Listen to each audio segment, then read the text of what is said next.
Hello friends, welcome back to our channel. നമ്മളിന്ന് കാണാൻ പോകുന്നത് ക്രൈം ത്രില്ലർ മൂവിയായ ദൃഢം എന്ന മൂവിയാണ്. കഥയിലേക്ക് കടക്കുന്നതിന് മുമ്പ് എല്ലാവരും നമ്മുടെ വീഡിയോ ഒന്ന് ലൈക്ക് ചെയ്ത് സപ്പോർട്ട് ചെയ്യാൻ മറക്കണ്ട. മൂവിയുടെ തുടക്കത്തിൽ തന്നെ കാണിക്കുന്നത് പുതിയൊരു സ്റ്റേഷനിലേക്ക് ജോയിൻ ചെയ്യാൻ വരുന്ന നമ്മുടെ നായകനായ SI വിജയാണ്. റിട്ടയർഡ് DYSP രാജീവ് കുമാറിന്റെ ബന്ധുവായിരുന്നു വിജയ്. താൻ ചാർജ് എടുക്കാൻ പോകുന്ന സ്റ്റേഷനിലേക്ക് എത്തി അവിടെയുള്ള പോലീസുകാരെയെല്ലാം വിജയ് പരിചയപ്പെടുന്നു. തന്റെ അങ്കിൾ രാജീവിന്റെ കൂടെ മുൻപ് ജോലി ചെയ്തിട്ടുണ്ടായിരുന്ന കൃഷ്ണൻ എന്ന് പറയുന്ന ഒരു പോലീസുകാരൻ അവിടെ ഉണ്ടായിരുന്നതുകൊണ്ട് വിജയ് ആദ്യം അയാളെ പരിചയപ്പെടുന്നു. അയാളാണ് ബാക്കിയുള്ള പോലീസുകാരെ എല്ലാം വിജയ്ക്ക് പരിചയപ്പെടുത്തി കൊടുക്കുന്നത്. ആ സ്റ്റേഷനിൽ ഒരു ഇൻസ്പെക്ടർ പോസ്റ്റിംഗ് അടുത്ത കാലത്തങ്ങ് നടന്നിട്ടുണ്ടായിരുന്നില്ല. അതുകൊണ്ട് ഇൻസ്പെക്ടറിന്റെ ചുമതല കൂടി SI ആയ വിജയ്ക്കായിരിക്കും ഉണ്ടായിരിക്കുന്നത്. 5 മെയിൽ പോലീസുകാരും 2 ഫീമെയിൽ പോലീസുകാരുമായിരുന്നു ആ സ്റ്റേഷനിൽ ഉണ്ടായിരുന്നത്. അവരെ ഓരോരുത്തരെയും കൃഷ്ണൻ എന്ന് പറയുന്ന ഈ പോലീസുകാരൻ വിജയ്ക്ക് പരിചയപ്പെടുത്തി കൊടുക്കുന്നു. ബാലൻ എന്ന പോലീസുകാരൻ കോട്ടയംകാരനും സത്യൻ എന്ന പോലീസുകാരൻ ഇതേ നാട്ടുകാരനുമാണ്. പിന്നീടുണ്ടായിരുന്നത് പത്തനംതിട്ടക്കാരനായ ബിബീഷും വനിതാ പോലീസുകാരായ രമ്യയും വിദ്യയുമായിരുന്നു. ആ 2 സ്ത്രീകളും ആലപ്പുഴക്കാരായിരുന്നു. 2 ദിവസമായിട്ട് ഇവിടുത്തെ ഒരു പോലീസുകാരനായ ആനന്ദ് ലീവിലാണെന്ന് കൃഷ്ണൻ പറയുന്നു. അയാളും ഇതേ നാട്ടുകാരൻ തന്നെയാണ്. സുഖമില്ലാതെ കിടക്കുന്ന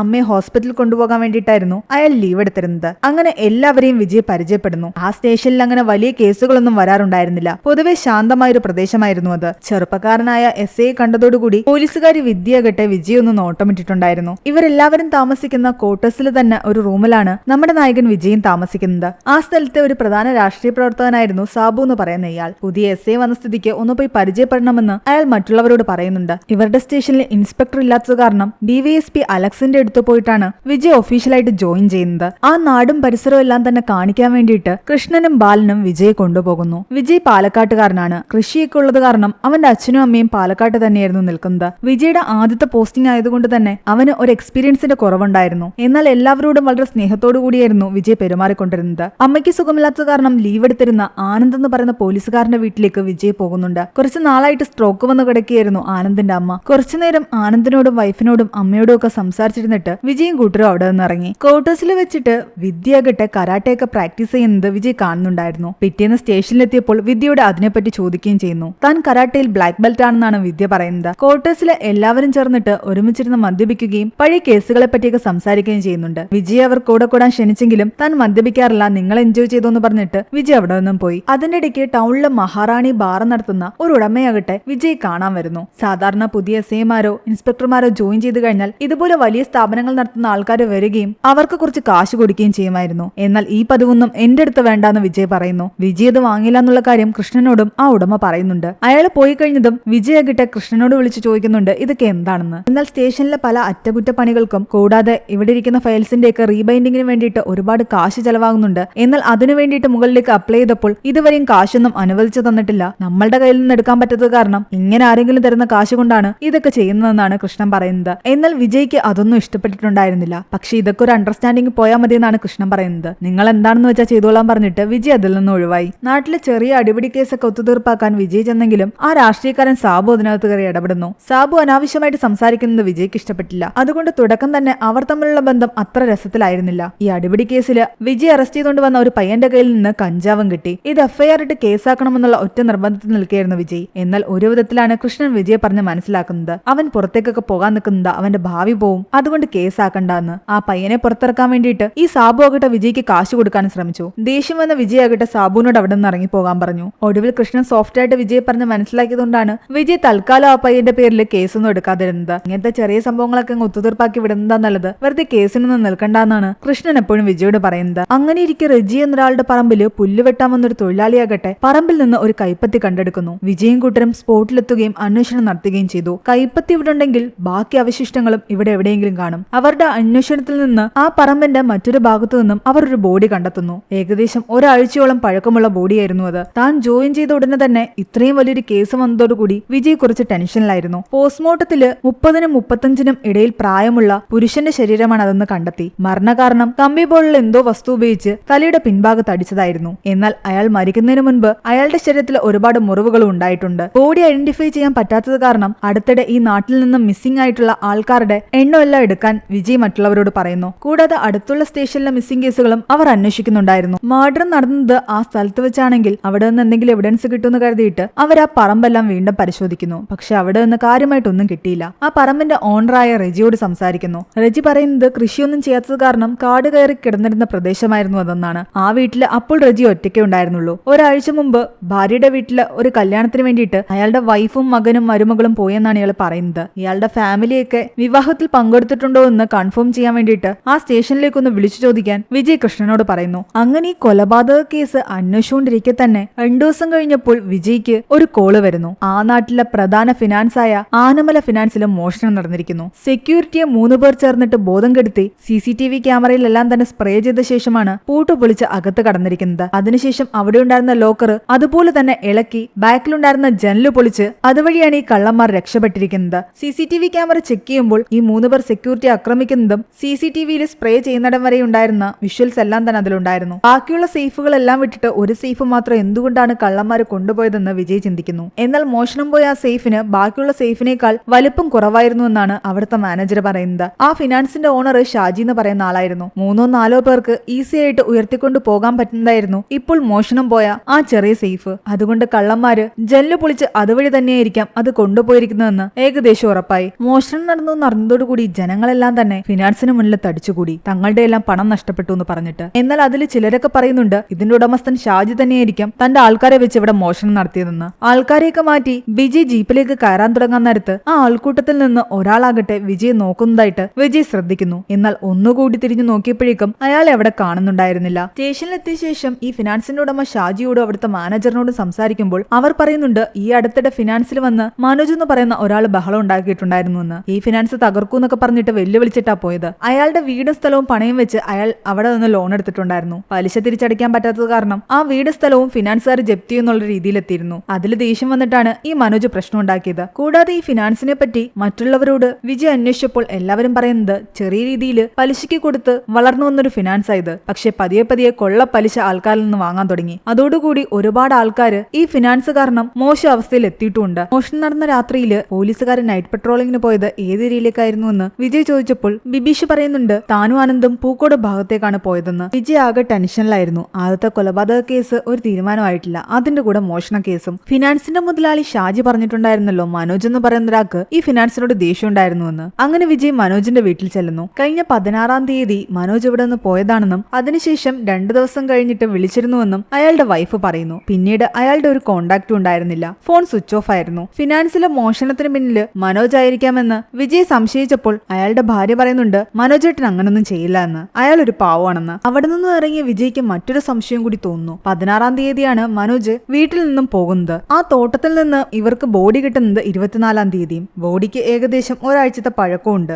അങ്ങനെയാണെങ്കിൽ അത് മനോജിന്റെ ബോഡി ആയിക്കൂടെ എന്നതായിരുന്നു ഇവരുടെ ഡൗട്ട്. അയാളുടെ വൈഫിനെ വിളിച്ച് ബോഡി ഒന്ന് ഐഡന്റിഫൈ ചെയ്യുന്നതിന്റെ പ്രൊസീജിയേഴ്സ് നോക്കാൻ വേണ്ടി മറ്റു പോലീസുകാരോട് വിജയ് പറയുന്നു. അവിടെ അടുത്തുള്ള റിസോർട്ടുകളിൽ ഈ അടുത്തിടെ ആരെങ്കിലും വന്ന് താമസിച്ചു പോയിട്ടുണ്ടോ എന്ന് അന്വേഷിക്കാനും കൂടി വിജയ് പറയുന്നുണ്ട്. മക്കമല എന്ന് പറയുന്ന റിസോർട്ട് മാത്രമേ അവിടെ ഇപ്പോൾ പ്രവർത്തിക്കുന്നുണ്ടായിരുന്നുള്ളൂ. അതിനിടയ്ക്ക് ഒരു പെൺകുട്ടിയാകട്ടെ അവിടെ ഒരു പരാതി കൊടുക്കാൻ വരുന്നു. ആ പെൺകുട്ടിയുടെ കാമുകൻ അവളെയും കൂട്ടി മൂന്നാറ് പോയി അവളുടെ ഡ്രിങ്ക്സിൽ എന്തോ കലക്കി കൊടുത്ത് മയക്കി കടത്തിയ ശേഷം അവളുടെ ന്യൂഡ് പിക്ചേഴ്സ് എടുത്ത് അത് കാണിച്ച് അവളെ ഭീഷണിപ്പെടുത്തിക്കൊണ്ടിരിക്കുകയാണ്. 5 ലക്ഷം രൂപയാണ് അവൻ ചോദിക്കുന്നത്. കോംപ്രമൈസിന് ശ്രമിച്ചിട്ട് നടക്കുന്നില്ല. എന്നാൽ വിജയ് പറയുന്നുണ്ട് പെൺകുട്ടിയുടെ കസിൻ ആണെന്ന് പറഞ്ഞിട്ട് നിങ്ങൾ തന്നെ അവനെ കോംപ്രമൈസിന് വിളിച്ചു വരുത്തണമെന്നും എന്നിട്ട് കൈയോടെ പിടിക്കണമെന്നും. അതിനിടയ്ക്ക് സത്യം എന്ന് പറയുന്ന പോലീസുകാരൻ വിജയോട് പറയുന്നുണ്ട് ഈ ആനമല ഫിനാൻസ് മൂലം കടബാധ്യത കയറി മധു എന്ന് പറയുന്ന ഒരാള് ആത്മഹത്യ ചെയ്തിട്ടുണ്ടായിരുന്നു എന്ന്. അയാൾക്ക് 2 ആൺമക്കളായിരുന്നു, സനീഷും കിരണും. ഈ സനീഷിനെ അവന്റെ അച്ഛൻ മധുവിന്റെ മരണശേഷം പിന്നീട് ആരും കണ്ടിട്ടില്ല. അവൻ മിസ്സിംഗ് ആണ്. അവന്റെ വീട്ടുകാർ മിസ്സിംഗ് കേസ് റിപ്പോർട്ട് ചെയ്തിട്ടില്ല. ഇളയവൻ കിരണാകട്ടെ നാട്ടുകാരുമായിട്ടൊക്കെ പ്രശ്നങ്ങൾ ഉണ്ടാക്കി നടക്കുന്നു. അവൻ കഞ്ചാവാണെന്ന് എല്ലാവരും പറയുന്നത്. മരിച്ചുപോയ മധുവിന്റെ വീട്ടിൽ പോയി അന്വേഷിക്കുമ്പോൾ അയാളുടെ ഭാര്യ പറയുന്നത് മകൻ സനീഷ് മധുവിന്റെ മരണശേഷം എങ്ങോട്ടോ പോയതാണ്, അവൻ തിരിച്ചു വരുമെന്ന് കരുതിയിരുന്നുകൊണ്ട് മിസ്സിംഗ് കേസ് റിപ്പോർട്ട് ചെയ്യാതിരുന്നതാണെന്ന്. ഇളയ മകൻ കിരൺ അപ്പോൾ വീട്ടിലുണ്ടായിരുന്നില്ല. വീട്ടിൽ തിരിച്ചെത്തി കഴിഞ്ഞാൽ അവനോട് ഉടനെ തന്നെ സ്റ്റേഷനിൽ വന്ന് ഹാജരാകാൻ പറയണമെന്ന് വിജയ് അവരോട് പറയുന്നു. എന്നാൽ അവിടെ നിന്നും ഇറങ്ങാൻ നേരമാണ് സനീഷിന്റെയും മധുവിന്റെയും കിരണിന്റെയൊക്കെ ഫോട്ടോ വിജയ് കാണുന്നത്. ആ മുഖം വിജയ്ക്ക് ഓർമ്മ വരുന്നു. ഫിനാൻസിന്റെ മുന്നിൽ ആൾക്കാർ തടിച്ചുകൂടി നിന്നിരുന്ന സമയത്ത് ഇടയ്ക്ക് ആരോ വിജയ് നോക്കി നിന്നിരുന്നില്ലേ, അത് ഇതേ സനീഷ് തന്നെയായിരുന്നു. അങ്ങനെയാണെങ്കിൽ ഇവർ പറഞ്ഞ പ്രകാരം സനീഷ് 2 മാസമായിട്ട് വേറെ എങ്ങോട്ടും പോയിട്ടില്ല. അവൻ ഇവിടെ എവിടേക്കോ തന്നെയുണ്ട്, മനഃപൂർവ്വം ഒളിച്ചിരിക്കുന്നതാണ്. ഫിനാൻസുമായിട്ട് പ്രശ്നമുണ്ടായിരുന്ന ആ മനോജിന്റെ ഫോണിന്റെ ലൊക്കേഷൻ അവർ അന്വേഷിക്കുന്നുണ്ട്. അവന്റെ ഫോൺ അവസാനമായിട്ട് ഓഫായിരിക്കുന്നത് കോഴിക്കോട് പേരാമ്പ്രയ്ക്ക് അടുത്ത് വെച്ചിട്ടാണ്. കൂടാതെ മനോജിന്റെ വൈഫ് ബോഡി കണ്ട ശേഷം പറഞ്ഞിട്ടുണ്ടായിരുന്നു അത് മനോജിന്റെ ബോഡി അല്ലാന്ന്. അപ്പൊ പിന്നെ ഈ ബോഡി ആരുടേതായിരിക്കാമെന്നായിരുന്നു വിജയുടെ കൺഫ്യൂഷൻ. 125 പവൻ സ്വർണവും 50 ലക്ഷം രൂപയും ഏകദേശം എത്ര ഉണ്ടാകുമെന്ന് വിജയ്ക്ക് കണ്ടെത്തണമായിരുന്നു. താൻ പറയുന്ന സാധനങ്ങൾ സംഘടിപ്പിച്ചുകൊണ്ട് വരാൻ വിദ്യയോട് വിജയ് ആവശ്യപ്പെടുകയും ചെയ്യുന്നുണ്ട്. അതിനിടയ്ക്ക് തന്നെ ആ വീഡിയോ കാണിച്ച് ഭീഷണിപ്പെടുത്തുന്ന പയ്യനെ കോംപ്രമൈസിന് വിളിച്ചു വരുത്തിയിട്ട് വിദ്യ രമ്യയും ചേർന്നിട്ട് കൈയോടെ പിടിക്കുന്നു. വിജയ് അവനെ നന്നായിട്ടൊന്ന് ഭീഷണിപ്പെടുത്തിയത് കാരണം അവൻ ആ പെൺകുട്ടിയുടെ വീഡിയോ എല്ലാം തന്നെ ഡിലീറ്റ് ആക്കി. തൽക്കാലം ഇത് പുറത്തറിയിച്ച് ഒരു വലിയ കേസാക്കാനൊന്നും വിജയ് നിന്നില്ല. മോഷണം നടന്ന കുറച്ച് ദിവസങ്ങൾ കഴിഞ്ഞിട്ടും പ്രതിയെ പിടിക്കാത്തത് കാരണം ജനങ്ങൾ വലിയ പ്രശ്നങ്ങൾ ഉണ്ടാക്കുന്നു. വിജയ്ക്ക് എക്സ്പീരിയൻസ് ഇല്ലാന്നായിരുന്നു എല്ലാവരും പറഞ്ഞുകൊണ്ടിരിക്കുന്നത്. ആ പ്രശ്നത്തിന്റെ ഇടയ്ക്ക് സത്യൻ വന്ന് വിജയോട് പറയുന്നുണ്ട് പാലത്തിന് താഴെ ഒരു ബോഡി കൂടി കണ്ടെത്തിയിട്ടുണ്ടെന്ന്. വിജയ്ക്ക് തല കറങ്ങുന്ന പോലെ തോന്നി. ഓൾറെഡി 2 കേസുകളുണ്ട്, അതുപോലും ഇതുവരെയും തെളിയിക്കാൻ സാധിച്ചിട്ടില്ല. അതിന്റെ കൂടെ വീണ്ടും ഒരു ബോഡി കൂടി കണ്ടെത്തിയിരിക്കുന്നു. കുറച്ചു ദിവസം ബോഡി വെള്ളത്തിൽ കിടന്നുകൊണ്ട് അഴുകിയ നിലയിലായിരുന്നു. ബോഡി അവർ പോസ്റ്റ്മോർട്ടത്തിന് അയച്ചു. അന്നേ ദിവസം രാത്രിയിലാകട്ടെ ആ ഫിനാൻസിന്റെ ഉടമ ഷാജിയുടെ വീട്ടില് ആരോ അയാളെ നിരീക്ഷിക്കുന്നതായിട്ട് കാണിക്കുന്നുണ്ട്. നിഴല് കണ്ട അയാൾ പുറത്തേക്ക് നോക്കിയതും അവിടെ എങ്ങും തന്നെ ആരെയും കണ്ടില്ല. പിറ്റേന്ന് പോസ്റ്റ്മോർട്ടം റിപ്പോർട്ട് വന്നപ്പോൾ ആദ്യത്തെ ബോഡിയിൽ കണ്ടിരുന്ന അതേ മുറിവുകളായിരുന്നു രണ്ടാമത്തെ ബോഡിയിലും കണ്ടിരുന്നത്. മരിക്കുന്നതിന് മുമ്പ് തന്നെ ശരീരത്തിൽ മുറിവുകൾ വന്നിട്ടുണ്ട്. അതിനുശേഷം എന്തുകൊണ്ട് തലയ്ക്ക് പിന്നിലായിട്ട് അടിച്ചാണ് കൊല ചെയ്തിരിക്കുന്നത്. അതും ഏകദേശം 30-നും 35-നും ഇടയിൽ പ്രായമുള്ള ഒരാളുടെ ബോഡിയായിരുന്നു. 2 കൊലപാതകങ്ങളും ചെയ്തിരിക്കുന്നത് ഒരാളാകാനാണ് ചാൻസ് എന്ന് പോസ്റ്റ്മോർട്ടം ചെയ്ത ഡോക്ടർ പറയുന്നു. ഇപ്പോൾ ശരിക്കും വിജയ്ക്ക് സംശയമുള്ളത് സനീഷിനെയും മനോജിനെയാണ്. 2 പേരെയും പറ്റിയും ഇപ്പോൾ ഒരു അറിവുമില്ല. കൂടാതെ മോഷണം മുതൽ ഇവിടെ വിൽക്കാൻ ചാൻസ് ഉള്ള ഏരിയകളെല്ലാം കേന്ദ്രീകരിച്ച് ഒരു അന്വേഷണം നടത്താനും വിജയ് ബാലൻ എന്ന പോലീസുകാരനോട് പറയുന്നു.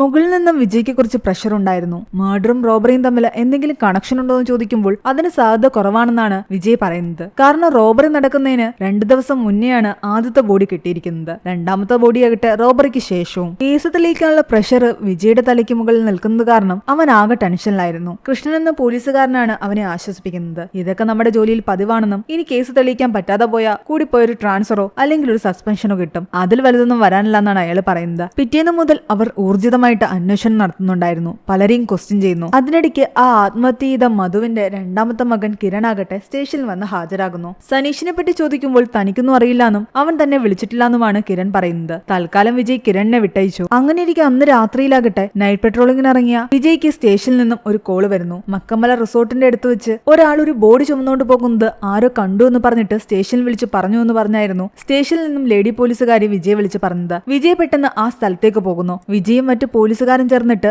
ആ കാടിന്റെ പല ഭാഗത്തും പരിശോധിക്കുന്നു. പലരും പല വഴിക്ക് പോയി. ഒടുവിൽ വിജയ് ചെന്ന് നിൽക്കുന്നതാകട്ടെ ഒരു ഡെഡ് ബോഡിയുടെ അടുത്തായിരുന്നു. ചെറിയൊരു കുഴി കുത്തി അതിനുള്ളിലേക്ക് ആ ഡെഡ് ബോഡി ഇറക്കി വെച്ചിരിക്കുകയായിരുന്നു. ആ ഡെഡ് ബോഡിയുടെ പോക്കറ്റിൽ നിന്നും ഒരു സ്വർണ്ണമാലയും വിജയ്ക്ക് കിട്ടി. വിജയ് മറ്റു പോലീസുകാരെ വിളിക്കുന്നതിന് മുമ്പ് ആരോ വിജയെ ബാക്കിൽ നിന്നും ആക്രമിക്കുന്നു. വിജയുടെ ബോധം പോയി. സൗണ്ട് കേട്ട് അവിടേക്ക് വന്ന ബാലൻ എന്ന പോലീസുകാരനെയും ആരോ ആക്രമിക്കുന്നു. ഈ ബഹളമെല്ലാം കേട്ട് മറ്റു പോലീസുകാർ അവിടേക്ക് വരികയും ഇവരെ ഹോസ്പിറ്റലാക്കുകയും ചെയ്തു. ആരാണ് പിന്നിൽ നിന്ന് ആക്രമിച്ചതെന്ന് വിജയ്ക്കോ ബാലനോ മനസ്സിലായില്ല. അവിടെ നിന്ന് കണ്ടെടുത്ത ബോഡി അവർ പോസ്റ്റ്മോർട്ടത്തിന് അയച്ചിട്ടുണ്ടായിരുന്നു. ബോഡിയുടെ പോക്കറ്റിൽ നിന്നും കിട്ടിയ സ്വർണ്ണമാല ഫിനാൻസിൽ നിന്നും മോഷണം പോയതാണെന്ന് ഏകദേശം ഉറപ്പായി. അവിടെ നിന്നും കണ്ടെടുത്ത ബോഡി അവിടെ അടുത്തൊരു കോൺട്രാക്ടറിന്റെ കീഴിൽ ജോലിക്ക് വന്ന തമിഴനായ മണികണ്ഠന്റെ ബോഡിയായിരുന്നു. അവിടെ പോയി അന്വേഷിക്കുമ്പോഴാകട്ടെ അയാൾ പറയുന്നുണ്ട് അയാൾ 4 തമിഴന്മാരെ ജോലിക്ക് നിർത്തിയിരുന്നുവെന്നും കുറച്ചു ദിവസം കഴിഞ്ഞപ്പോൾ അതിലൊരുത്തം മുങ്ങിയെന്നും അത് കഴിഞ്ഞപ്പോൾ നാട്ടിലെന്തോ ഉത്സവം എന്ന് പറഞ്ഞിട്ട് ബാക്കി 3 പേരും മുങ്ങിയെന്ന്. അത് കാരണം പണി പാതി വഴിക്ക് നിൽക്കുകയാണെന്ന്. മണികണ്ഠനും ഏകദേശം 30-നും 35-നും ഇടയിൽ പ്രായമുള്ള ആളാണ്. കൂടാതെ അയാളുടെ മരണകാരണവും തലയ്ക്ക് പിന്നിലേറ്റ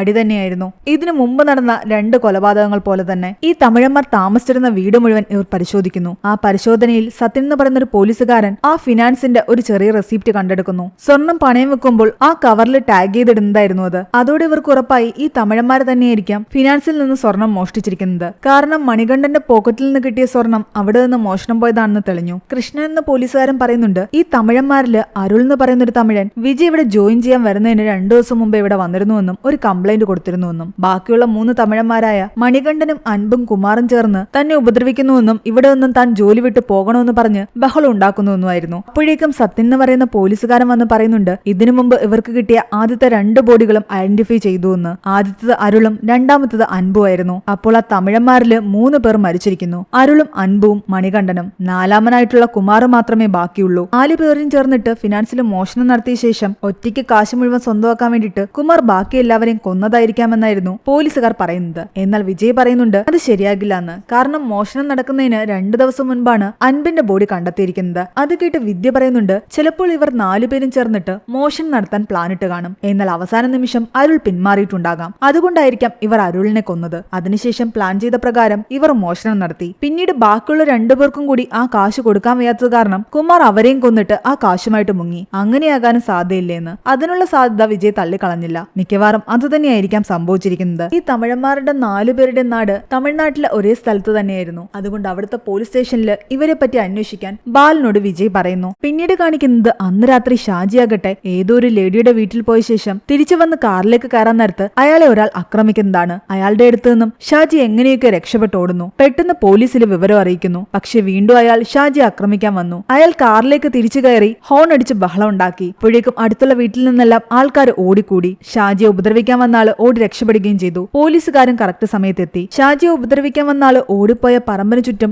ആൾക്കാരെല്ലാം കൂടി. അയാളെ പോലീസുകാർ കൈയോടെ പിടിച്ചു. മുഖംമൂടി മാറ്റി നോക്കിയപ്പോഴാണ് എല്ലാവരും ഞെട്ടുന്നത്. അത് സനീഷായിരുന്നു. കടം കയറി തന്റെ അച്ഛൻ ആത്മഹത്യ ചെയ്യാൻ കാരണം ഈ ഫിനാൻസ് മുതലാളി ഷാജിയായിരുന്നല്ലോ. അയാളോടുള്ള പക തീർക്കാനാണോ നീ മോഷണം നടത്തിയതെന്ന് സനീഷിനോട് വിജയ് ചോദിക്കുന്നു. എന്നാൽ സനീഷ് പറയുന്നുണ്ട് താൻ മോഷണമൊന്നും നടത്തിയില്ലെന്ന്. ആ ഷാജിയെ ഉപദ്രവിക്കണമെന്ന് മാത്രമേ എന്റെ മനസ്സിലുണ്ടായിരുന്നുള്ളൂ. തമിഴന്മാരെയൊന്നും നിനക്ക് അറിയില്ലെന്ന് ചോദിക്കുമ്പോൾ സനീഷ് പറയുന്നത് താൻ ഇവന്മാരെയൊന്നും ഇതുവരെയും കണ്ടിട്ട് പോലും ഇല്ല എന്നാണ്. മോഷണവുമായിട്ട് തനിക്ക് ഒരു ബന്ധവുമില്ല. മോഷണം നടന്നതിന്റെ അന്ന് അവൻ തന്റെ ഒരു ഫ്രണ്ടിന്റെ വീട്ടിൽ താമസിക്കുകയായിരുന്നു എന്ന് സനീഷ് പറയുന്നു. അവൻ പറഞ്ഞത് സത്യമാണോ എന്ന് വിജയ് അന്വേഷിക്കുമ്പോൾ അത് സത്യമായിരുന്നു. എന്തൊക്കെയാണെങ്കിലും ആ തമിഴന്മാരും സനീഷും മനോജും ഒക്കെ തന്നെയായിരുന്നു പ്രതികളുടെ പട്ടികയിൽ വിജയുടെ മനസ്സിൽ ആദ്യം ഉണ്ടായിരുന്നത്. അതിനിടയ്ക്ക് ആ ഫിനാൻസിന്റെ മുതലാളി ഷാജിയെ വിളിച്ചിട്ട് വിജയ് ഒരു സേഫിന്റെ മോഡൽ കാണിക്കുന്നു. ഫിനാൻസിൽ നിന്നും മോഷണം പോയെന്ന് പറയപ്പെടുന്ന അതേ വലിപ്പത്തിലുള്ള സേഫ് തന്നെയായിരുന്നു അത്. എന്നാൽ ഇവർ പറഞ്ഞ പ്രകാരം 125 പവൻ സ്വർണവും 50 ലക്ഷം രൂപയൊന്നും തന്നെ ആ സേഫിനുള്ളിലേക്ക് വെക്കാൻ പറ്റുന്നുണ്ടായിരുന്നില്ല. നിങ്ങൾ എങ്ങനെയാണോ ഇത് വെച്ചിരുന്നത് അതൊന്ന് വെച്ച് കാണിക്കാൻ പറയുന്നു. അതിനു വേണ്ടിയിട്ട് മോഷണം പോയെന്നിവർ പറയപ്പെടുന്ന അത്രയും എമൗണ്ട് കറൻസിയും സ്വർണ്ണവും എല്ലാം തന്നെ ഫേക്ക് ആയിട്ട് വിജയ് അവിടെ കൊണ്ടുവച്ചിട്ടുണ്ടായിരുന്നു. വിജയ് അത് പറഞ്ഞതോടുകൂടി ഷാജി വല്ലാതെ വരയ്ക്കാൻ തുടങ്ങി. അതോടുകൂടി ഷാജിയുടെ സത്യങ്ങൾ പുറത്തു വന്നു. അയാൾ പറഞ്ഞ പ്രകാരം 125 പവൻ സ്വർണവും 50 ലക്ഷം രൂപയൊന്നും തന്നെ മോഷണം പോയിട്ടുണ്ടായിരുന്നില്ല. 80 പവൻ സ്വർണവും 10 ലക്ഷം രൂപയും മാത്രമേ മോഷണം പോയിട്ടുണ്ടായിരുന്നുള്ളൂ. ഇൻഷുറൻസ് തുക കൂട്ടിക്കിട്ടാൻ വേണ്ടിയിട്ട് അയാൾ കള്ളം പറഞ്ഞതാണ്. പക്ഷേ താൻ സ്വർണത്തിന്റെയും പണത്തിന്റെ അളവിൽ മാത്രമേ കൂടുതൽ പറഞ്ഞിട്ടുള്ളൂ. യഥാർത്ഥത്തിൽ അവിടെ മോഷണം നടന്നിട്ടുണ്ടെന്ന് തന്നെ ഷാജി പറയുന്നു. അതിന്റെ പിന്നിൽ താനല്ല എന്നും അയാൾ പറഞ്ഞു. അതിനിടയ്ക്ക് തമിഴ്നാട് പോലീസിൽ നിന്നും ഒരാൾ വിളിച്ച് വിജയോട് പറയുന്നുണ്ട് അവർ അന്വേഷിച്ച കുമാരൻ സംഘവും ഓൾറെഡി തമിഴ്നാട്ടില് ഒരു ബാങ്ക് മോഷണം നടത്തിയിട്ടുണ്ടെന്ന്. അതിനുശേഷമാണ് അവർ രക്ഷപ്പെട്ട് കേരളത്തിലേക്ക് പോയിരിക്കുന്നത്. എന്നാൽ വിജയ് പറയുന്നുണ്ട് അതിൽ 3 പേരും കൊല്ലപ്പെട്ടു. 4-മൻ കുമാറിന് വേണ്ടി അന്വേഷണം നടക്കുകയാണ്. എന്തെങ്കിലും അറിവ് കിട്ടുവാണെങ്കിൽ തങ്ങൾക്കും കൈമാറണമെന്ന് പറയുന്നു. അതിനിടയ്ക്ക് ഇവർ അന്വേഷിച്ചുകൊണ്ടിരുന്ന മനോജ് നാട്ടിൽ തിരിച്ചെത്തിയെന്ന് സത്യൻ എന്ന് പറയുന്ന പോലീസുകാരൻ വന്ന് പറയുന്നു. മനോജിനെ പിടിക്കാൻ വീട്ടിലേക്ക് ചെന്നെങ്കിലും മനോജ് ഒളിച്ചിരിക്കുന്നു. എന്നാൽ പോലീസുകാര് അവനെ കൈയോടെ പിടിച്ചു. മോഷണത്തെ പറ്റി മനോജിനോട് ചോദിക്കുമ്പോൾ അയാൾ പറയുന്നത് ഈ മോഷണത്തിന്റെ ഒന്നും പിന്നിൽ താനല്ല എന്നാണ്. താൻ കോഴിക്കോട്ടേക്ക് പോയത് ആ ഫിനാൻസിലെ കടം തിരിച്ചടയ്ക്കാൻ വേണ്ടിയിട്ട് അവിടെയുള്ള തന്റെ പഴയ തറവാട് നിൽക്കുന്ന സ്ഥലം വിൽക്കാനാണ്. ഫിനാൻസുകാരുടെ കൊള്ളപ്പലിശ കാരണം തന്റെ വീടും സ്ഥലവും പോകുമെന്നുള്ള അവസ്ഥ വന്നിരുന്നു. ആ സമയത്ത് പരാതി കൊടുക്കാൻ താൻ സ്റ്റേഷനിൽ വന്നപ്പോൾ കുറച്ച് മദ്യപിച്ചിരുന്നു. അതുകൊണ്ട് ഈ പോലീസുകാര് തന്റെ പരാതി എടുക്കാതിരിക്കുകയും തന്നെ ഇവിടെ നിന്ന് പറഞ്ഞു വിടുകയും ചെയ്തു. ആ ദേഷ്യത്തില് പോലീസ് ജീപ്പിന്റെ ഹെഡ്ലൈറ്റും പൊടിച്ചിട്ടാ താൻ പോയത്. ഇനി അതിന്റെ പിന്നാലെ ഈ പോലീസുകാരും കൂടെ തന്റെ പിറകെ വരുമെന്ന് പേടിച്ചിട്ട് താനൊന്ന് മാറി നിന്നതാണെന്നാണ് മനോജ് പറയുന്നത്. അല്ലാതെ ഈ പറയുന്ന പോലെ മോഷണത്തിന് പിന്നിലും കൊലപാതകത്തിന് പിന്നിലും ഒന്നും തന്നെ താനില്ലാന്ന് മനോജ് പറയുന്നു. പക്ഷെ എന്നാലും വിജയ്ക്ക് മനോജിന് സംശയം ഉണ്ടായിരുന്നു. കാരണം അരുൾ കൊല്ലപ്പെടുന്നതിന്റെ അന്നാണ് മനോജ് ഇവിടെ വന്ന് പരാതി കൊടുക്കുന്നതും പിന്നീട് നാടുവിട്ടു പോകുന്നതും. ഈ തമിഴന്മാരെ മോഷണ ചുമതല ഏൽപ്പിച്ചിട്ട് തൽക്കാലം മനോജ് നാടുവിട്ടതാകാൻ ചാൻസ് ഉണ്ട്. പിന്നീട് ഇവർ മോഷണം മുതൽ പങ്കിടുന്നതിന്റെ പേരിൽ തർക്കം ഉണ്ടായിട്ടുണ്ടാകാം. മനോജ് തന്നെ ബാക്കി എല്ലാവരെയും കൊന്നിട്ടുണ്ടാകാം. മനോജും തമിഴന്മാരുമായിട്ട് സംസാരിച്ചിട്ടുണ്ടോ എന്നും അവർ തമ്മിൽ കണക്ഷൻ ഉണ്ടോ എന്നും കണ്ടെത്താനുള്ള ശ്രമത്തിലായിരുന്നു വിജയ്. എന്നാൽ മനോജ് അതെല്ലാം തള്ളിക്കളയുന്നു. തനിക്ക് അവരെയൊന്നും അറിയില്ലാന്നും അവരുമായിട്ടൊരു ബന്ധമില്ലാന്നും പറയുന്നു. താൻ കോഴിക്കോട് സ്ഥലം വിൽക്കാനാ പോയത്. സ്ഥലം വിൽക്കുകയും അതിന്റെ രജിസ്ട്രേഷൻ കഴിയുകയും ചെയ്തു. മനോജ് ആ പറഞ്ഞ കാര്യങ്ങളെല്ലാം കറക്റ്റ് ആണോ എന്ന് അന്വേഷിക്കാൻ വിജയ് മറ്റു പോലീസുകാരെ ഏൽപ്പിക്കുന്നു. മനോജിന്റെ മുകളിലുള്ള സംശയം പോയിട്ടില്ലാത്ത കാരണം തൽക്കാലം അവനെ കസ്റ്റഡിയിൽ തന്നെ വെക്കുകയാണ്. മുകളിൽ നിന്നുള്ള പ്രഷർ വിജയ്ക്ക് കൂടി വരികയായിരുന്നു. മനോജിനെ നിങ്ങൾക്ക് സംശയം ഉണ്ടെങ്കിൽ അയാളെ അറസ്റ്റ് ചെയ്യാനും കോടതിയിൽ ഹാജരാക്കാനുമാണ് DYSP പറയുന്നത്. എന്നാൽ സംശയം മാത്രമേ ഉള്ളൂ. ഇപ്പോഴും കറക്റ്റ് ആയിട്ടുള്ള തെളിവുകൾ കിട്ടിയിട്ടില്ല എന്ന് വിജയ് പറയുന്നു. എങ്ങനെയെങ്കിലും ഇവർക്ക് ഈ കേസ് ക്ലോസ് ചെയ്തെങ്കിലേ പറ്റൂ. അതുകൊണ്ടായിരുന്നു വിജയ് ഇവർ ഫോഴ്സ് ചെയ്തുകൊണ്ടിരുന്നത്. ഈ കേസിന് ഇനിയും ഒരാഴ്ചത്തെ സമയം മാത്രമായിരുന്നു വിജയ്ക്ക് ഉണ്ടായിരുന്നത്. അത് കഴിയുമ്പോൾ ആ സ്റ്റേഷനിലേക്ക് പുതിയ ഇൻസ്പെക്ടർ വരും. പിന്നെ ചുമതല മുഴുവൻ അയാൾക്കായിരിക്കും. പിറ്റേന്ന് ബാലൻ എന്ന് പറയുന്ന പോലീസുകാരൻ വന്ന് വിജയോട് പറയുന്നുണ്ട് ടൗണിലുള്ള തട്ടാന്റെ കടയിൽ ഒരാൾ മാല വിൽക്കാൻ ചെന്നുവെന്നും തട്ടാൻ സംശയം തോന്നിയിട്ട് വിളിച്ചു പറഞ്ഞിട്ടുണ്ടെന്നും. അവിടെ പോയി അന്വേഷിക്കുമ്പോഴാണ് അയാൾ പറയുന്നത് ഒരു സ്ത്രീയാണ് ഈ മാല വിൽക്കാൻ വന്നതെന്ന്. സാധാരണ വിൽക്കാൻ വരുന്നവര് വില പേശാറുണ്ട്. എന്നാൽ അവർ വിലയൊന്നും പേശിയില്ല. സ്വർണ്ണക്കടകളിൽ കൊടുക്കാൻ എന്താണെന്ന് ചോദിച്ചപ്പോൾ അവര് പണിക്കൂലി പണിക്കിഴിവെന്നൊക്കെ പറഞ്ഞിട്ട് കുറെ കാശ് കുറയ്ക്കും. അതുകൊണ്ട് നിങ്ങൾ തന്നെ എടുത്തിട്ട് കാശ് തന്നാ മതി എന്നാ സ്ത്രീ പറഞ്ഞത്. താൻ ആദ്യം പറഞ്ഞ തുകയ്ക്ക് അവർ ഓക്കെ പറയുകയും ചെയ്തു. സാധാരണ കസ്റ്റമേഴ്സിനെ കണക്ക് ഇവർ വില പേശിയില്ല. അതായിരുന്നു തട്ടാന് സംശയം തോന്നാൻ കാരണം. അയാൾ എന്തായാലും ആ മാലയുടെ ഒരു ഫോട്ടോ എടുത്തു വെച്ചിട്ടുണ്ടായിരുന്നു. ഇപ്പോൾ ഒരുമിച്ച് കാശ് തരാനില്ലെന്നും നാളെ വന്നു കഴിഞ്ഞാൽ കാശ് തരാമെന്നും പറഞ്ഞാണ് ആ സ്ത്രീ അയാൾ പറഞ്ഞു വിട്ടത്. തട്ടാന്റെ കടയിൽ നിന്നും ഇറങ്ങിയ സ്ത്രീയാകട്ടെ തൊട്ടപ്പുറത്തുള്ള മെഡിക്കൽ സ്റ്റോറിലാണ് കയറിയത്. ആ സമയത്ത് ആ സ്ത്രീ അവിടെ വന്ന് ഏത് മരുന്നാണ് വാങ്ങിയതെന്ന് അവിടുത്തെ സിസ്റ്റത്തിൽ നിന്നും വിജയ് കണ്ടെത്തുന്നു. കൂടാതെ ഈ തട്ടാന്റെ മകൻ പറയുന്നുണ്ട് ആ സ്ത്രീ ഇവിടെ നിന്ന് ഇറങ്ങി പോകുന്ന സമയത്ത് അവർക്കൊരു ഫോൺ വന്നിട്ടുണ്ടായിരുന്നുവെന്ന്. ഫോണിന്റെ റിംഗ് ടോണ് ചെണ്ട കൊട്ടുന്ന സൗണ്ട് ആയിരുന്നുവെന്ന്. അവിടെ നിന്നും വിജയാകട്ടെ ആ ഫിനാൻസിൽ പോയിട്ട് ഈ സ്ത്രീ അവിടെ വിൽക്കാൻ കൊണ്ടുവന്ന മാലയുടെ ഫോട്ടോ കാണിച്ച് കൺഫേം ചെയ്യുന്നു. അത് ഫിനാൻസിൽ നിന്ന് മോഷണം പോയ മാല തന്നെയായിരുന്നു. കൂടാതെ മറ്റാരുടെയൊക്കെ നമ്പേഴ്സ് ട്രേസ് ചെയ്യാനും വിജയ് പറയുന്നുണ്ട്. അതും പോരാഞ്ഞ് ആ ഫിനാൻസിൽ മോഷണം നടന്ന സമയത്തുള്ള CCTV ദൃശ്യങ്ങൾ ഒന്നുകൂടി വിജയ് കാണുന്നു. ക്യാമറ മറയ്ക്കുന്നിടം വരെയുള്ള ദൃശ്യങ്ങളിൽ എന്തോ ഒരു ക്ലൂ വിജയ്ക്ക് കിട്ടിയിട്ടുണ്ടായിരുന്നു. തട്ടാന്റെ മൊഴിയും തട്ടാന്റെ മകൻ പറഞ്ഞ റിംഗ്ടോണിന്റെ കാര്യമെല്ലാം വിജയുടെ മനസ്സിലൂടെ കടന്നു വന്നപ്പോഴേക്കും മാല വിൽക്കാൻ വന്ന സ്ത്രീ ആരാണെന്ന് ഏകദേശം വിജയ്ക്ക് മനസ്സിലായി. ആ സ്ത്രീയുടെ ഫോട്ടോ കാണിച്ച് തട്ടാനോട് ഈ സ്ത്രീ തന്നെയാണ് ഇവിടെ വന്നതെന്ന് ചോദിക്കുന്നു. അതേന്ന് തട്ടാൻ പറയുന്നു. അഞ്ജന ആനന്ദ് എന്ന ആ സ്ത്രീയുടെ ഫേസ്ബുക്ക് ID ആയിരുന്നു വിജയ് കാണിച്ചത്. ഈ അഞ്ജന വിജയുടെ പോലീസ് സ്റ്റേഷനിലെ ആനന്ദിന്റെ വൈഫായിരുന്നു. അമ്മയ്ക്ക് സുഖമില്ലാതെ കിടന്ന സമയത്ത് ആനന്ദിനെ കാണാൻ വേണ്ടിയിട്ട് വിജയ വീട്ടിലേക്ക് പോയിട്ടുണ്ടായിരുന്നില്ലേ? ആ സമയം വിജയ് ആനന്ദിന്റെ വൈഫിനെ കണ്ടിട്ടുണ്ടായിരുന്നു. കൂടാതെ ഫോൺ റിംഗ് ചെയ്യുന്ന സൗണ്ടും വിജയ് കേട്ടിട്ടുണ്ടായിരുന്നു. ആ സ്ത്രീയുടെ ഫോൺ റിംഗ് ടോണും ചെണ്ട കൊട്ടുന്ന സൗണ്ട് തന്നെയായിരുന്നു. സ്റ്റേഷനിലെത്തിയ വിജയാകട്ടെ ദേഷ്യത്തോടു കൂടി ആനന്ദിനോട് ചോദിക്കുന്നുണ്ട് ഈ സ്ത്രീ ആരാണെന്ന്. ഇതെന്റെ ഭാര്യയാണെന്ന് പറയുന്നു. ഈ മാല നിങ്ങളുടേതാണെന്ന് ചോദിക്കുമ്പോൾ അല്ലെന്നാണ് ആനന്ദ് പറയുന്നത്. എന്നാൽ ആനന്ദ് വല്ലാതെ പേടിച്ചിട്ടുണ്ടായിരുന്നു. ഫിനാൻസിൽ നിന്ന് മോഷണം പോയ മുതല് നിന്റെ ഭാര്യ എങ്ങനെയാണ് തട്ടാന്റെ അടുത്ത് വിൽക്കാൻ കൊണ്ടുപോകുന്നതെന്ന് ചോദിച്ചുകൊണ്ട് വിജയ് ആനന്ദിനെ അടിക്കുന്നു. നീ ഇതൊറ്റയ്ക്കല്ല ചെയ്തതെന്നും നിന്റെ കൂടെ ബിബീഷ് ഉണ്ടായിരുന്നു എന്ന് പറഞ്ഞിട്ട് വിജയ് ബിബീഷിനെ കൂടി ആനന്ദിന്റെ അടുത്തേക്ക് പിടിച്ചു നിർത്തുന്നു. നിങ്ങൾ രണ്ടുപേരും മോഷണം നടന്നതിന്റെ അന്ന് പെട്രോളിങ്ങിന് പോയത് പൂക്കോടുന്ന സ്ഥലത്തേക്കെന്ന് എന്നോട് പറഞ്ഞത്. പക്ഷേ നിങ്ങൾ അവിടേക്കല്ല പോയിരുന്നതെന്നും മോഷണം നടന്ന സമയത്ത് ആ ഫിനാൻസിന്റെ അടുത്ത് തന്നെ ഉണ്ടായിരുന്നു എന്നുള്ള തെളിവ് തനിക്ക് കിട്ടിയെന്നാണ് വിജയ് പറയുന്നത്. ആ CCTV ദൃശ്യങ്ങളിൽ പോലീസ് ജീപ്പിന്റെ ബീക്കൺ ലൈറ്റിന്റെ റിഫ്ലക്ഷൻസ് ഉണ്ടായിരുന്നു. തമിഴന്മാരെ ഉപയോഗിച്ച് ഇവർ തന്നെയാണ് മോഷണം നടത്തിയതെന്ന് വിജയ്ക്ക് ഉറപ്പായി.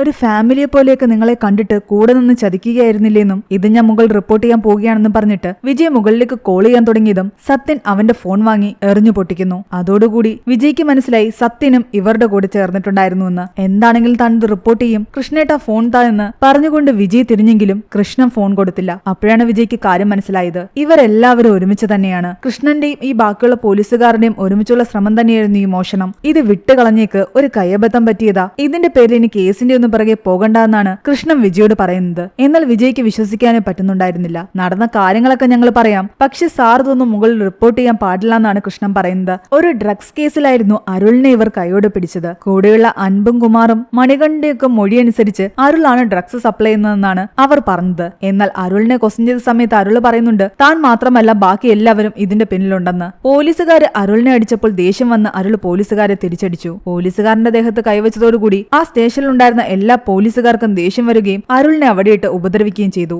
അരുളിന്റേത് ഒരു കസ്റ്റഡി മരണമായിരുന്നു. അരുളിന്റെ കൂടെ ഉണ്ടായിരുന്ന ബാക്കി 3 തമിഴന്മാരെയും ഇവർ അവിടേക്ക് വിളിച്ചു വരുത്തി. ഇവരെല്ലാവരും തമിഴ്നാട്ടില് ബാങ്ക് മോഷണം നടത്തിയിട്ട് വന്നവരാണെന്ന് അറിയാവുന്നത് കൊണ്ട് തന്നെ അത് പറഞ്ഞ് പോലീസുകാർ ഇവരെ ഭീഷണിപ്പെടുത്തി. അരുളിന്റെ ബോഡി പറയുന്ന സ്ഥലത്ത് കുഴിച്ചിടാനും അതിനുശേഷം ഫിനാൻസിൽ മോഷണം നടത്താനും ഈ പോലീസുകാരായിരുന്നു തമിഴന്മാരോട് പറഞ്ഞത്. കൂടാതെ ആ ബോഡി 5-6 ദിവസം കഴിയുമ്പോൾ റിക്കവർ ചെയ്യുന്ന രീതിയിൽ വേണം കുഴിച്ചിടാനെന്നും പറഞ്ഞിട്ടുണ്ടായിരുന്നു. നാടും നാട്ടുകാരും ആ ബോഡിയുടെയും കേസിന്റെയും പിന്നാലെ പോകുന്ന സമയത്ത് ഫിനാൻസിലും മോഷണം നടത്തുക, അതായിരുന്നു അവരുടെ പ്ലാനിങ്. പ്ലാൻ ചെയ്ത പ്രകാരം മോഷണം നടന്നു. എന്നാൽ ഷെയറിന്റെ കാര്യത്തില് ആ തമിഴന്മാര് പ്രശ്നമുണ്ടാക്കി. അവർക്ക് പാതി ഷെയർ വേണമെന്ന് പറഞ്ഞു. അതോടുകൂടി ഈ പോലീസുകാരെല്ലാം തിരിഞ്ഞു. ആ തമിഴന്മാരെ അവിടെ ഇട്ട് കൊന്നു. 4 തമിഴന്മാരും ചേർന്നിട്ട് മോഷണം പ്ലാൻ ചെയ്തുവെന്നും അവസാന നിമിഷം അരുൾ പിന്മാറിയതുകൊണ്ട് അരുളിനെ അവർ കൊല്ലുകയും അതിനുശേഷം മോഷണം നടത്തിയിട്ട് ബാക്കിയുള്ള കാശ് ഒറ്റയ്ക്ക് സ്വന്തമാക്കാൻ അൻപിനെയും മണികണ്ഠനെയും കുമാർ കൊന്നിട്ട് കുമാർ നാട് വിട്ടുവെന്ന് വരുത്തി തീർക്കുക, അതായിരുന്നു ഈ പോലീസുകാരുടെ ലക്ഷ്യം. അരുളിന്റെ ബോഡി ഓൾറെഡി അവർ കുഴിച്ചിട്ടല്ലോ. രണ്ടാമതായിട്ടുള്ള അൻപിന്റെ ബോഡി അവർ കൊണ്ടുപോയി പാലത്തിന്റെ അടിയിലിടുന്നു. അതിനുശേഷം സ്റ്റേഷനിലേക്ക് വിളിച്ചു പറയുന്നുണ്ട്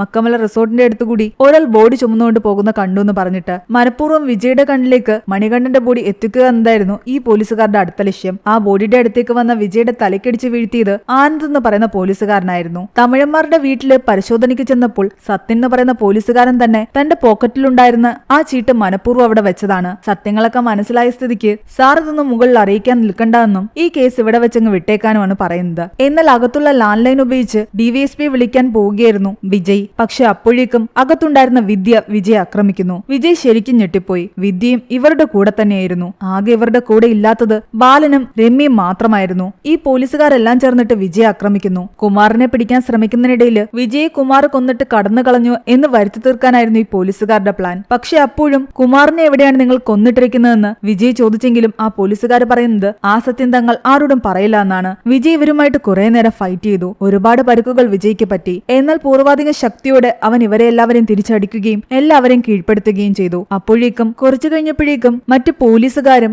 നാട്ടുകാരും എല്ലാം തന്നെ അവിടേക്ക് വരുന്നു. ബാലനും രമ്യയും ഇതെല്ലാം കണ്ട് ഞെട്ടിത്തരിച്ചിരിക്കുകയായിരുന്നു. അടികൊണ്ട് വീണ്ടിരുന്ന പോലീസുകാരെ എല്ലാം തന്നെ DVSPയുടെ കൂടെ ഉണ്ടായിരുന്ന പോലീസുകാർ വന്ന് അറസ്റ്റ് ചെയ്തുകൊണ്ട് പോകുന്നു. അങ്ങനെ എക്സ്പീരിയൻസ് ഇല്ലാന്ന് പറഞ്ഞ് കുറ്റപ്പെടുത്തിയ എല്ലാവരുടെയും മുന്നിൽ ആ കേസ് തെളിയിച്ച് കാണിച്ചിരിക്കുകയാണ് വിജയ്. അവിടെയാണ് ഈ ഒരു മൂവി അവസാനം അവസാനിക്കുന്നത്. ഈ മൂവിയുടെ സ്റ്റോറി എങ്ങനെയുണ്ടായിരുന്നു നിങ്ങൾ താഴെ കമന്റ് ചെയ്യുക. എക്സ്പ്ലനേഷൻ ഇഷ്ടപ്പെട്ടെങ്കിൽ വീഡിയോയിലേക്ക് നമ്മുടെ ചാനൽ സബ്സ്ക്രൈബ് ചെയ്യാനും മറക്കണ്ട.